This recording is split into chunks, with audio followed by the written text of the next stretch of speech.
Redefining love bombing. Although love bombing has a negative connotation, what if we redefined it and made it a good thing?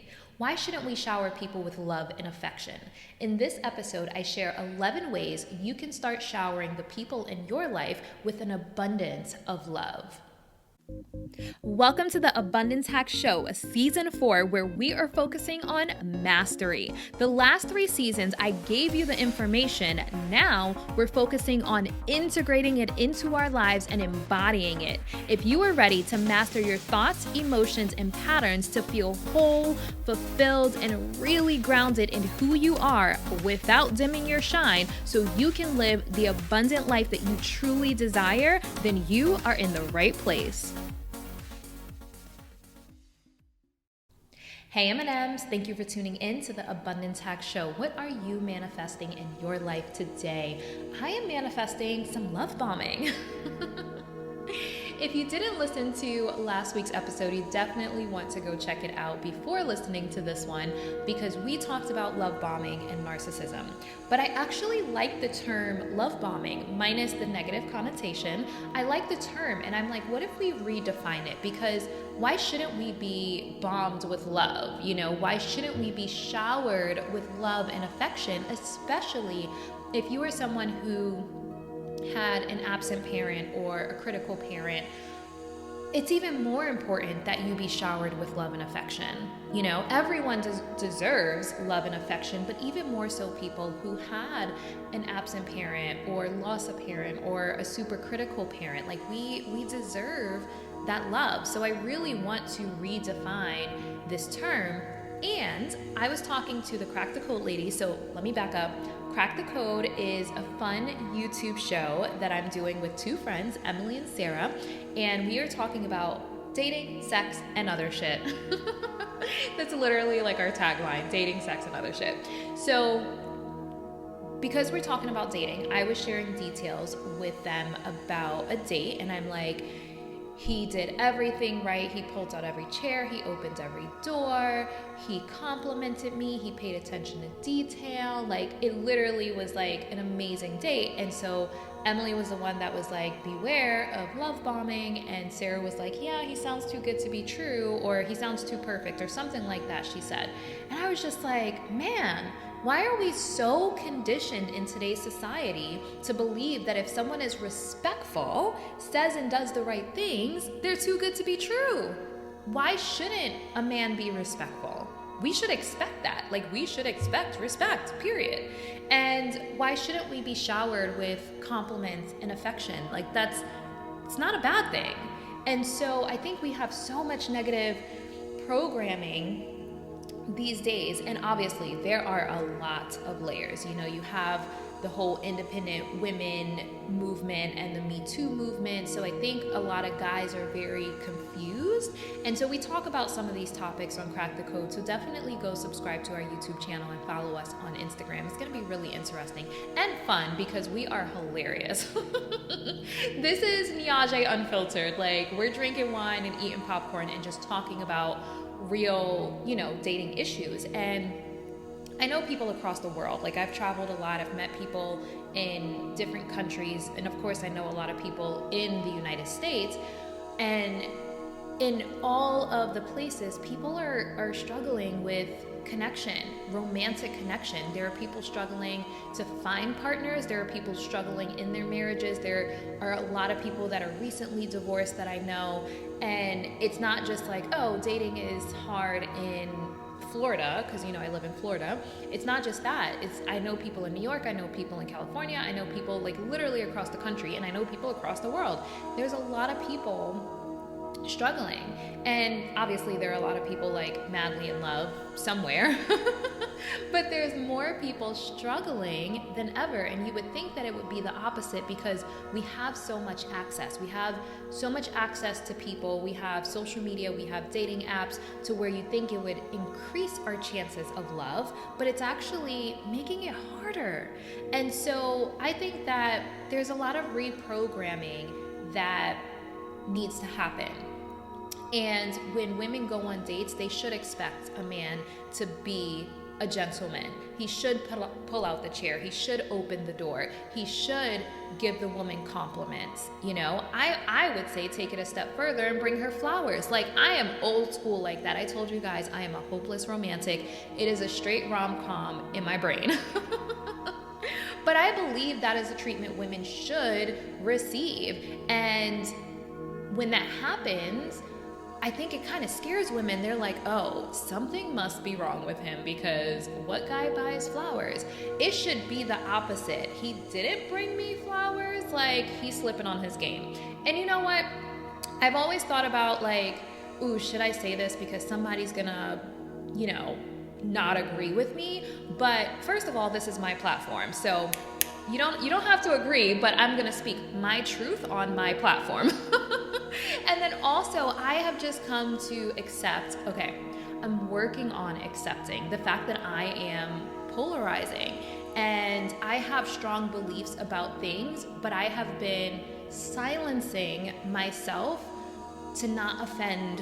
You know, like, if I kind of stay at like a neutral party, I won't offend and ruffle feathers, but I'm not doing it anymore. I believe men should court a woman. I believe men should be chivalrous, and we don't have that anymore. To me, let's go grab drinks is not a proper date invitation. So I just recently got back on dating apps, and it's more of a social experiment because we're doing this Crack the Code show. But I specifically put in my profile, like, if you say let's get drinks, like I didn't say it this way, but basically, if you say let's get drinks, like, it's not happening. You know what I mean? Like, you have to come at a woman like me better than that, period. So it's just like we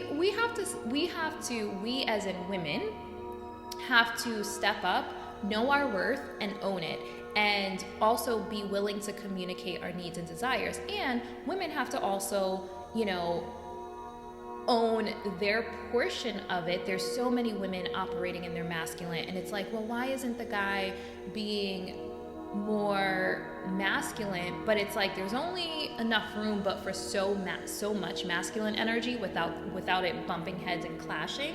So if a woman is like in this, like, I am an independent woman, hear me roar mode, that doesn't leave a lot of room for the divine masculine. So I really think it's up to both men and women to take a stance against this challenging society when it comes to dating and love and marriage, and figure out, how can we make it better? You know, how can we improve this? And one of the things I think is starting to redefine this concept of love bombing. You know, no one is perfect, so it's not like, okay, just because he opened every door and pulled out your chair doesn't mean he's perfect. But I feel like getting to know someone in the beginning and taking someone on a date, like, those are things that should happen. And honestly, I feel like men should be that way throughout a relationship, and they should be that way to even just like strangers, you know? Like, if a woman is going through a door, you open the door. Like, we need manners. We need manners. So if you have a son, make sure you're teaching your son manners. And, you know, men, like, these are things, and I get it with the whole, like, independent woman, because I do believe in, like, toxic independence, and I also believe in toxic masculinity. So there's a happy balance that obviously needs to happen. But for the men that do listen to this podcast episode, shower your woman with love. You know, love bomb her, and do it from your heart and not from a place of manipulation. And let me just dive into everything that I have to say. And I want to say to women, like, no one's perfect. Like, no man is perfect, but we should not expect anything less than respectful treatment, period. So respectful treatment is going to vary from woman to woman, and the more you own your worth, the more, you know, respect you probably will expect. And, you know, I can do a whole nother episode on that, but I'm sure there's going to be someone who says, oh, I don't want that, or I don't need that. Like, I don't need a man to pay for dinner for me. I don't need a man to open my door. I can open my door myself. Like, yeah, we can, but should we have to? You know? I listened to April Mason. She talks about dating and femininity, and she brought up, like, when you go to grocery stores, like Publix, for example, that's the grocery store we have out here in Tampa, Florida. When you go to Publix and you have a lot of groceries and there's multiple bags, they ask you, do you need help taking it to the car? And I mentioned this in a previous episode. I would always be like, no, I'm fine, I got it. Like, I can carry my own bags, but if someone is willing to help me and it makes my day just a little bit easier, why not let them help me, you know? So of course we could open our own door, but if we don't have to, then, you know, let someone open the door for you and make your day a little bit easier. Now, obviously, I feel like manner-wise, like, I may be a little more old school, where I'm like, I feel like a man should open a door for a woman, period. Whether not just his partner, but just in general. So anyway, there's going to be some people that may not agree with this, and that's okay. We're all entitled to our opinions, but there's no denying that things are a little wonky in today's society. Like, there's so many women in their masculine, there's so many men in their feminine, and there has to be some shifts. So this also reminds me of adult attachment styles. So depending upon your childhood, it's going to determine how you view a lot of these things. So if you had parents that were absent, that were super critical, that didn't provide the love and the nurturing that you need, you probably convince yourself that you didn't need it. So if you didn't have a dad, for example, that, you know, did things for you that a dad should do, you may think like, I don't need a man. I don't need a man to do this, this, and this for me, because you've convinced yourself that you don't need it because you didn't have it. And then there's an opposite end of the spectrum where you had parents that were smothering and did everything for you. So the adult attachment styles is so fascinating when you start to learn to, like, really understand them. So usually when someone has an absent parent, it creates an avoidant attachment style. That's the, like, I don't need anyone type of attitude. And then you have the parents that did everything for the child and the child didn't fend for themselves. They create more of an anxious attachment style. So what we want is a secure attachment style where you allow support and allow love and allow nurturing in, because we all need that. We're built for connection. So here's what I think.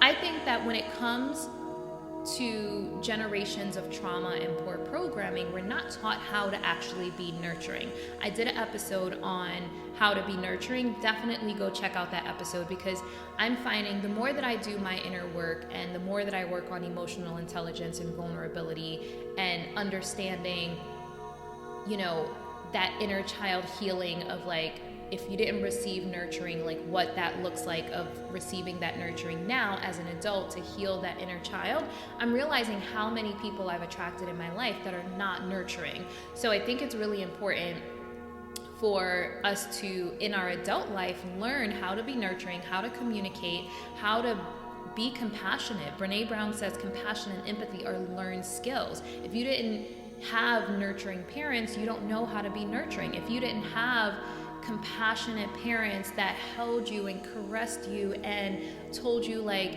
it's okay, then you don't know how to be compassionate. You know, most parents, well, I'm from New York, so most parents I grew up around is like, suck it up, like, big girls don't cry, be a man. And that was it. There was no comfort and, you know, nurturing. A lot of times we're not taught how to communicate in a healthy manner. We're not taught how to express our feelings. We're not taught how to love someone in a healthy manner.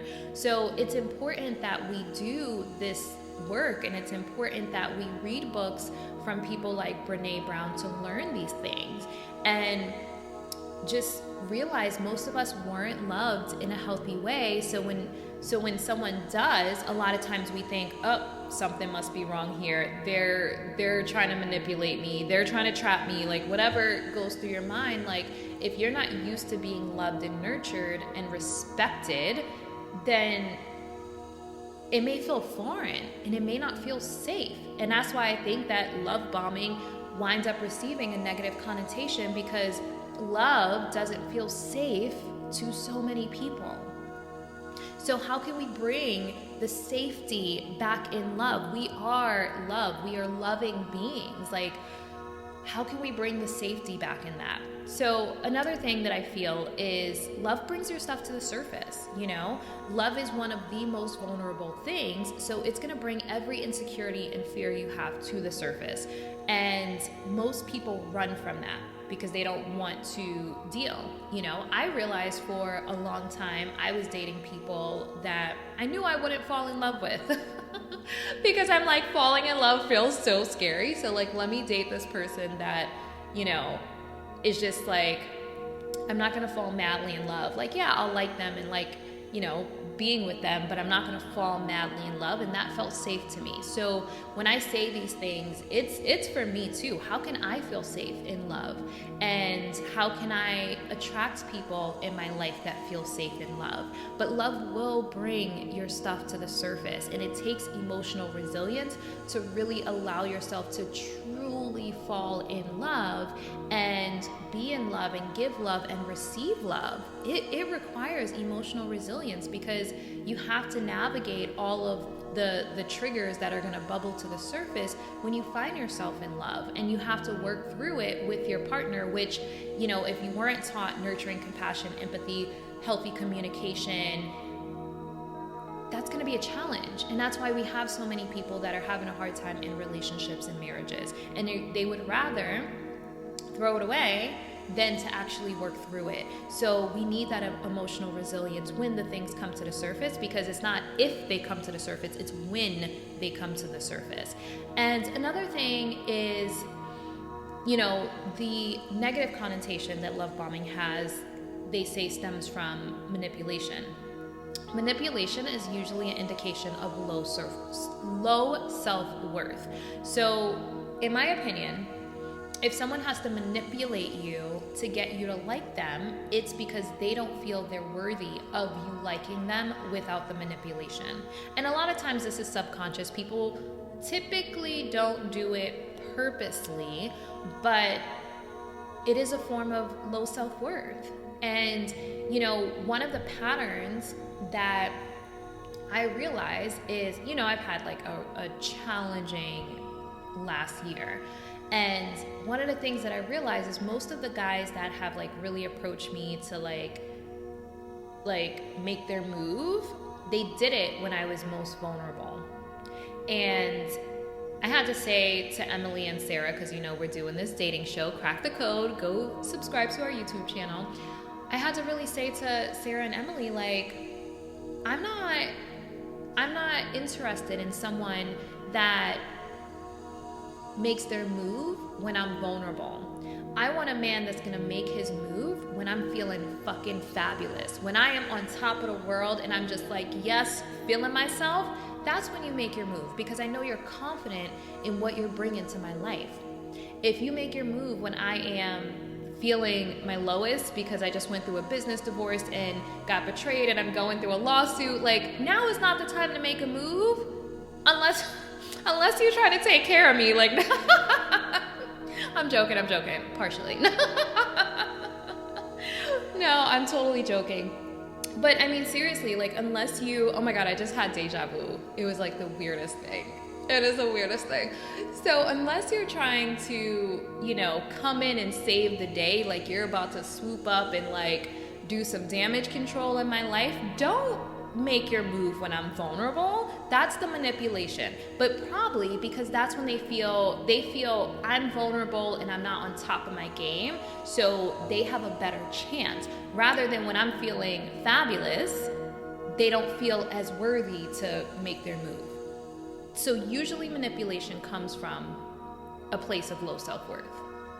So also, When we give love, usually we want something in return to validate that it was safe to give that love, or to confirm that it wasn't safe, because our egos love to be right. So let's focus on the first portion first. So if we give love, we expect something in return: gratitude, some type of affection from the other person, some type of just like indication that it was safe for me to give you this love. So when a person doesn't when a person doesn't respond with gratitude, sometimes that makes us feel like, oh, I shouldn't have given them this much love. So like, let's say a guy went all out for a girl for their first date. Like, he did all the things, pulled out the chair, paid for the check, opened the door, gave her compliments, brought her flowers, and then the girl was just like, thanks, have a good night.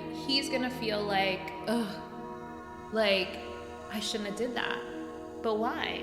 No, you should have done that, because that is what you should do when you're trying to court a woman, and we look for something in return to validate that it was safe to give that amount of love, attention, affection, whatever, when really that's just our inner child screaming for attention and acceptance and validation.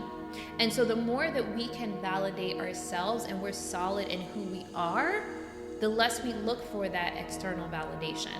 And then on the other side of it, confirming it wasn't safe, our egos love to be right. So if you have a fear of love and you don't feel like love is safe, the second someone doesn't respond with gratitude or how you are wanting them to, you're like, see, I knew I shouldn't have done this.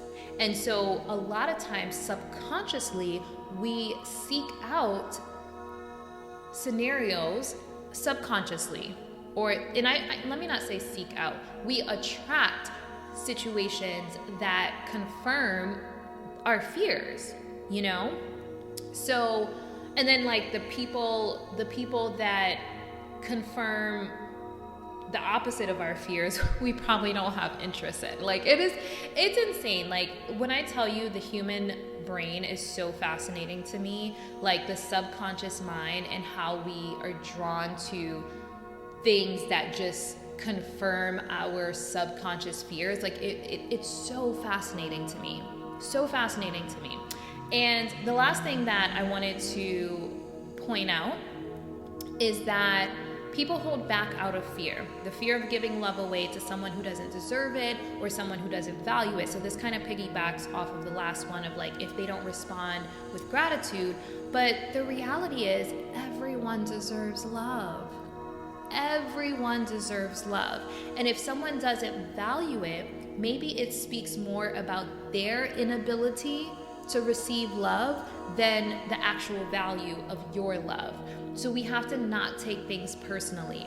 So don't hold back. And if you don't hold back, it's not like, oh, I gave this person all my love and I don't have any more love to give. You hear people say that, but we have an infinite amount of love. An infinite amount of love.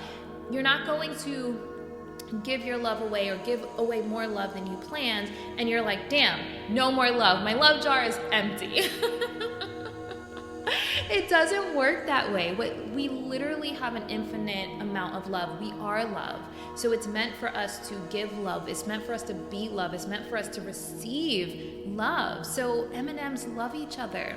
Love your partners. Love your friends. Love bomb them. Love bomb the hell out of them. And I would say love your family, but I'll be the first to tell you that family is so complicated, so we're gonna just skip that one, okay?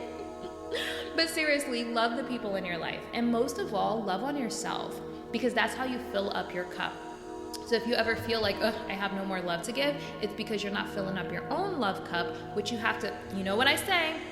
You can't pour from an empty cup. You have to take care of you first. So making sure that you are loving on yourself first and foremost, because that's going to keep your cup full to continuously be able to give love to others. So shower the people in your life with compliments and affection and all of the yumminess coming from your heart, and not expecting anything in return. So anyone in my life that is wanting to bomb me with some love, I will welcome it. And if you need love, tell me. I'm happy to bomb you with some love. So how can we bomb the people in our lives with love? And maybe bomb isn't the best word, because I think with my trauma-informed sound therapy practitioner course, I have been paying a lot of attention to triggering words. And if someone has been to war, bomb can be a triggering word. So if anyone is listening to this and the word bomb is triggering, I deeply apologize. I think it's a cute term, but I do know that sometimes cute terms can be triggering for people. So hopefully this isn't triggering anyone. I totally mean it in a shower this person with love type of way. So how can we start to shower people with love in our lives? I have 11 ways, and if you can think of any ways in addition to these 11, definitely let me know, because we can share them on social media. All right, so number 1 is be present. And this is so huge, and it's something so simple because it doesn't require much other than you being there. And so when I say be present, put your phone down. You know how attached people are to their phones. Put your phone down, look a person in their eye, listen, practice active listening, and it will allow people to feel seen and heard and loved. And I think we all deserve that. Being present with yourself as well as being present with others. Number 2 is give a compliment. I think that compliments are really amazing, and there's a lot of people whose love language is words of affirmation, so give a compliment. Number 3 is provide affection. Now, I think that obviously physical touch is another love language, but I think that a lot of people who didn't receive affection as a child, this can be very uncomfortable for them. I know that I'm someone in the beginning, like when I started doing my inner work, affection was kind of uncomfortable for me. But then I dated someone who was extremely affectionate, and while it was uncomfortable because it wasn't something I was used to, I was like, actually, I really like this. And so even if a person isn't an affectionate person, we need affection. Like our nervous systems need affection, our inner child need affection. So giving someone a hug and like holding them, and I think that coming from, what could be like a not healthy environment as a child, that can be really uncomfortable for you. But it's a way to feel safe and love again, especially if you've had trauma and physical touch doesn't feel good to you. I almost want to say lean in with someone safe, with someone emotionally safe, emotionally and physically safe. Lean into that and start to feel safe in love, feel safe in physical touch, feel safe in physical intimacy again. And it's a process, so definitely be gentle with yourself and do it with some type of support. So don't listen to this podcast and go jump into something and re-trigger yourself or re-traumatize yourself because of this advice. So making sure that you have a therapist or quality coach in your life to help guide you through scenarios if you've experienced trauma. And then number 4 is check on them. Check on the people in your life. And this is a huge thing. We live in a society where we have a lot of common gestures, but we're not following through with any of those common gestures. So one of the ones that people say so often is like, I hope you're well. It's a common gesture. It sounds good, but are you actually creating space for the person to tell you how they're doing? Usually when you say, I hope you're well, people say, thanks, and that's it. But if you ask them, how are you doing? How is everything? How is life? Like that provides space for them to respond. And more recently, I had a friend say to me, like, I'm here for you. I've had a lot of people over, the last few months, I've had some challenges. I've had a lot of people say, I'm here for you, I'm here for you. And I'm like, no, you're not. You're not at all in the least bit, but it sounds good. And it's the same thing, like I mentioned, the LOL. How many times do we type LOL and we're not actually laughing? How many times do we type the laughing emoji and we're not actually laughing? So we live in a society of these empty gestures. So actually check on them. Like actually check on people, ask how they're doing. Don't just say, I hope you're well.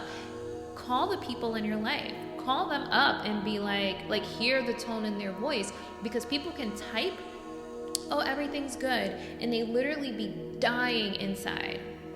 So when you actually call someone or Zoom if they're not close by, or see them in person, then you can actually feel their energy to feel if they actually are okay. And checking on people does make people feel loved and seen.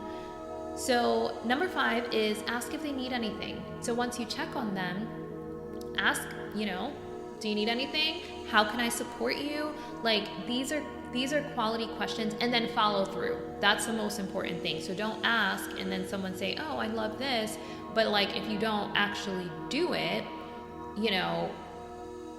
then that kind of sucks. So ask if they need anything, because I think that this is a really important time for us to come together and really truly support each other. And support looks different for each individual person. So asking if they need anything. Most people who may be having a hard time are going to say, no, it's fine, I'm good, because they don't want to be a burden. They don't want to be an inconvenience. They don't want to trouble you. They don't want to be too much. So sometimes you have to ask a couple times, break down those walls, but that's how a person truly feels loved. And then send them a gift or card. So number 6 is send a gift or card. Buying gifts is one of the love languages. And even if you're not a gift giving person, a card sometimes, especially receiving something in the mail in such a technology driven world, is really nice. I have sent people something unexpected, and then like weeks go by and I'm like, have you checked your mail? Because people don't always check their mail these days, because we receive so much via email now. But sending a card, I think, is a really beautiful gesture that will be unexpected to people. So yeah, or a gift. There's Amazon Prime these days where you can send people gifts and they receive it in a day or two, and it's like little cute mugs or a keychain or something like that. People appreciate things like that because they know like you took the time to do something for them, and that's going to make them feel loved. And even if they don't feel loved, you know that you are giving love because you have an infinite amount of love to give, and it's only going to bring more amazing, yummy vibes to you by giving out that love. And